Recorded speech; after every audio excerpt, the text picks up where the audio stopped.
अब अपन बात करेंगे बफर सॉल्यूशंस के बारे में, ठीक है।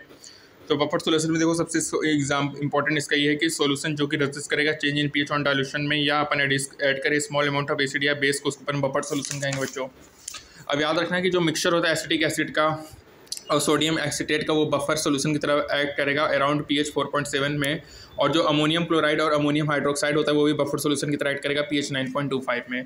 सॉल्युबिलिटी, इक्विलिब्रियम और स्प्रिंगली सॉल्युबल सॉल्ट की बात करें तो सॉल्युबिलिटी डिपेंड करेगा नंबर ऑफ फैक्टर पे, जो कि इंपॉर्टेंट होगा। जैसे लैटिस एंथैल्पी ऑफ सॉल्ट होगा, solution enthalpy of ions in a solution होगा, ठीक है। एज अ जनरल रूल की बात करें तो सॉल्ट जो होता है वो डिसॉल्व होगा particular solvent, it solution enthalpy greater होगा लैटिस एंथैल्पी से, कि वहाँ पे ओवरकम हो फॉर्मर के थ्रू। सोल्यूबल है तो सोल्युबिलिटी ग्रेटर देन 0.1 होगा, स्लाइटली सोल्यूबल है तो 0.01 से 0.1 के बीच में होगा, स्प्रिंगली सोल्यूबल है तो सोल्युबिलिटी 0.01 से कम होगा। सोल्युबिलिटी प्रोडक्ट कांस्टेंट की बात करेंगे तो KSP होता है सोल्युबिलिटी प्रोडक्ट कांस्टेंट, या सिंपली सोल्युबिलिटी प्रोडक्ट भी कहते हैं, ठीक है। उसके बाद देखो यहाँ पे जैसे अपन बात करें तो सोल्युबिलिटी का जो जनरल एक्सप्रेशन है वो होता है x की power x solubility x plus y, ये जनरल फार्मूला होता है सोल्युबिलिटी निकालने का, ठीक है। x की पावर x, y की पावर y solubility x plus y, ठीक है।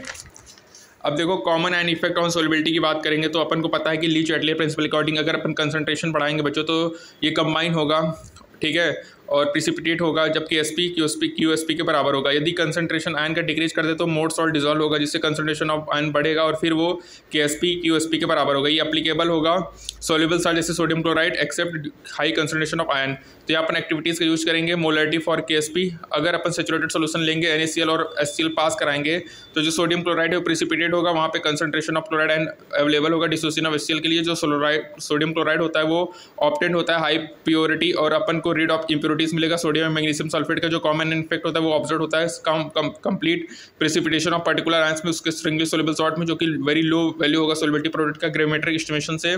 और अपन प्रिसिपिटेट करेंगे बच्चों सिल्वर आयन को as a chloride ion, ferric ion उसके हाइड्रोक्साइड को, barium ion for quantitative estimations, ठीक है। बच्चों सोल्युबिलिटी की बात करें तो जो सॉल्ट ऑफ वीक एसिड होता है जैसे फॉस्फेट होता है वो इंक्रीज करेगा अपने लोअर पीएच को, जिससे peer lower pH the concentration of ion decrease होगा ड्यू टू इट्स प्रोटोनेशंस, ठीक है, जिससे सोल्युबिलिटी ऑफ सॉल्ट बढ़ेगा, KSP के बराबर होगा, ठीक है बच्चों। जो सोल्युबिलिटी होती है इंक्रीज होगा, जब अपन H प्लस को बढ़ाएंगे तो सोल्युबिलिटी बढ़ेगी, या मतलब अपन पीएच को डिक्रीज करेंगे तो भी सोल्युबिलिटी हमारी क्या होगी, बढ़ेगी, ठीक है।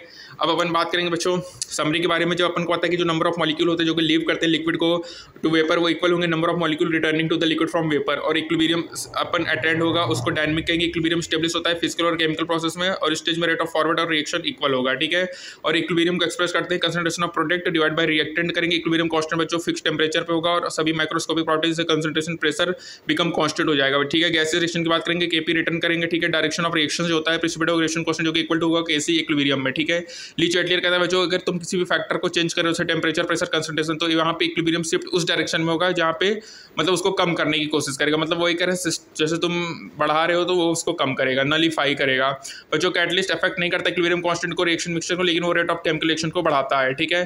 बच्चों सभी सब्सटेंस जो कि कंडक्ट करेगा इलेक्ट्रिसिटी उसको अपन इलेक्ट्रोलाइट कहेंगे बच्चों। एसिड बेस सॉल्ट इलेक्ट्रोलाइट्स होते हैं, ठीक है, जो कंडक्शन होगा इलेक्ट्रोलाइट का, ठीक है, उसको अपन डिसोसिएशन रिएक्शन कहेंगे। Equation strong electrolyte completely dissociated होगा, वीक इलेक्ट्रोलाइट में इक्विलिब्रियम होगा and ionic electrolyte Arrhenius according hydrogen ions होता है, बेस क्या प्रोड्यूस करेगा H plus OH minus produce करेगा। एक्वा सॉल्यूशन में ब्रोंस्टन लोरी क्या कहेगा, प्रोटॉन एसिड प्रोटॉन डोनर होगा, बेस प्रोटॉन एक्सेप्टर होगा, ठीक है। और यहाँ पे क्या होगा कॉन्जुगेट एसिड बेस पेयर, मतलब वन एसिड का डिफरेंस होगा बच्चों, ठीक है। एसिड इलेक्ट्रॉन पेयर एक्सेप्टर होगा, बेस इलेक्ट्रॉन पेयर डोनर होगा, ठीक है। PH minus log pH plus होगा, ठीक है। PH minus log OH minus होगा, पीकेबी माइनस लॉग K होगा, पीकेबी माइनस लॉग K, पीकेडब्ल्यू माइनस लॉग KW होगा। PH plus pOH equal to पीकेडब्ल्यू ऑलवेज सेटिस्फाइड होगा।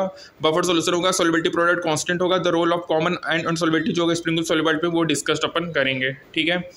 तो कॉन्जुगेट एसिड बेस पेयर का मतलब क्या है बच्चों, दो स्पीसीज का केवल H प्लस का डिफरेंस हो, और एसिड इलेक्ट्रॉन पेयर एक्सेप्टर की तरह एक्ट करेगा, बेस इलेक्ट्रॉन पेयर डोनर की तरह एक्ट करेगा। पीओच क्या होगा माइनस लो H माइनस होगा, pH plus pOH equal to पीकेडब्ल्यू होगा, जो कि ऑलवेज सेटिस्फाइड होता है। सॉल्युबिलिटी प्रोडक्ट कांस्टेंट होगा। Role of common and solubility sparingly solubles also discuss करेंगे, ठीक है बच्चों। डायरेक्शन ऑफ रिएक्शंस को अपन प्रेडिक्ट करते हैं, रिएक्शन क्वेश्चन जो कि इक्वल होगा KC के एट इक्विलिब्रियम।